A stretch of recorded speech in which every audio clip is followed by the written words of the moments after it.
Bonjour, Catherine Donne, élève du programme de formation d'horticulture et jardinerie. C'est un programme qui est donné au Centre de formation horticole de Laval. Un horticulteur, en fait, ça doit prendre soin des végétaux.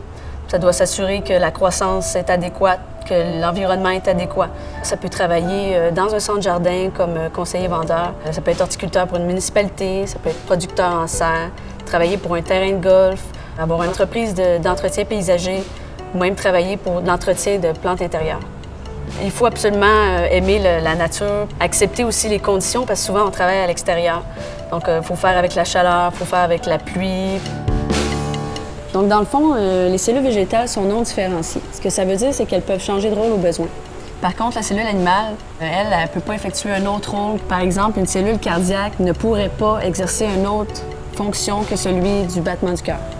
Par exemple, si je coupais une partie d'une plante et que je la mettais en terre, à son tour, elle va devenir une plante mère, ce qui ne serait pas possible avec une cellule animale.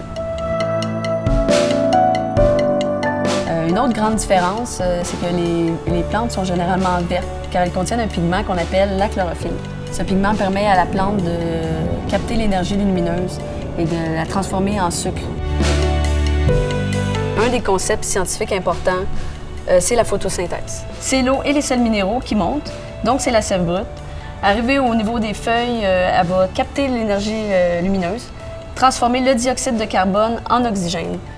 J'ai un plant de tomates. Sous les feuilles et sur les feuilles, il se trouve des petites ouvertures qu'on appelle les stomates. Les stomates permettent l'échange de gaz entre la plante et son environnement. Donc, ma plante ici, en ce moment, elle transpire et respire tout comme nous. Pendant que la sève brute monte dans la plante, les stomates, elles, vont absorber le gaz carbonique et le transformer en oxygène. Donc, la plante va combiner le carbone, l'hydrogène et l'oxygène qui vient de l'eau. Le tout va former des sucres grâce à l'énergie solaire. Donc, tous ces sucres vont permettre à la plante de former ses feuilles, ses fleurs et ses fruits. Ce qu'on veut, c'est que la plante développe des tissus pour grandir. Ici, on est dans une des serres du Centre de formation horticole de Laval. On cultive des plantes 12 mois par année, qu'elles soient vertes, à fleurs ou à légumes. La serre est un endroit idéal pour maximiser la photosynthèse parce qu'on peut avoir le contrôle de la température et de l'humidité. La lumière est abondante.